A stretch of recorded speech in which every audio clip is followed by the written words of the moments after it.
بسم اللہ الرحمن الرحیم۔ شروع اللہ کے نام سے جو بڑا مہربان نہایت رحم والا ہے۔ اللہ والے کی جانب سے اللہ والوں کے لیے۔ ہر پیشے والا اپنے کام میں جائز فائدے کا خیال رکھے، بے ایمانی سے برکت جاتی رہتی ہے۔ ایسا معیار قائم کرو جس سے تمہیں اپنی عملی لیاقت کی ترقی اور تنزلی کی نسبت درست طور پر معلوم ہو سکے کہ تم نے کچھ ترقی کی یا تنزلی۔ بڑے بڑے علماء سے ملو، ان سے ملاقات رکھو، ان کی صحبت کو غنیمت جانو، ان کے علم اور تجربے سے مفید سبق حاصل کرنے میں کوتاہی ہرگز نہ کرو۔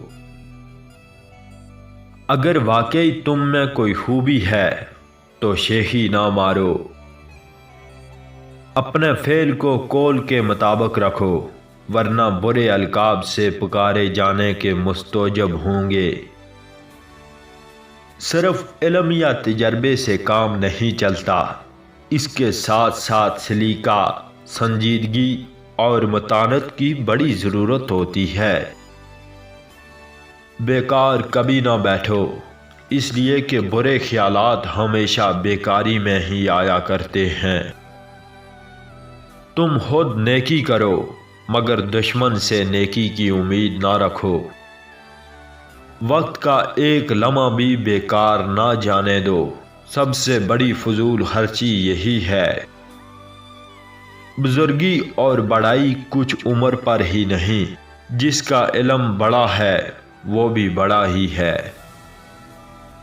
تم اپنے بھائی کی آنکھ کا تنکا دیکھ لیتے ہو مگر تمہیں اپنی آنکھ کا شاطر نظر نہیں آتا۔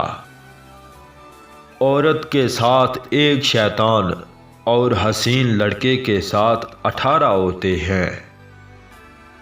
جس نے مال و دولت حاصل کر کے بخل کیا وہ دھوکے میں رہا۔ خرچ کرتا رہ اور کمی کا خوف نہ کر، اس لیے کہ اللہ تعالیٰ نے بندوں کے رزق بانٹ دیے ہیں۔ کنجوس کی ذلت کے لیے اتنا ہی کافی ہے کہ وہ دوسروں کے لیے مال جمع کرتا ہے۔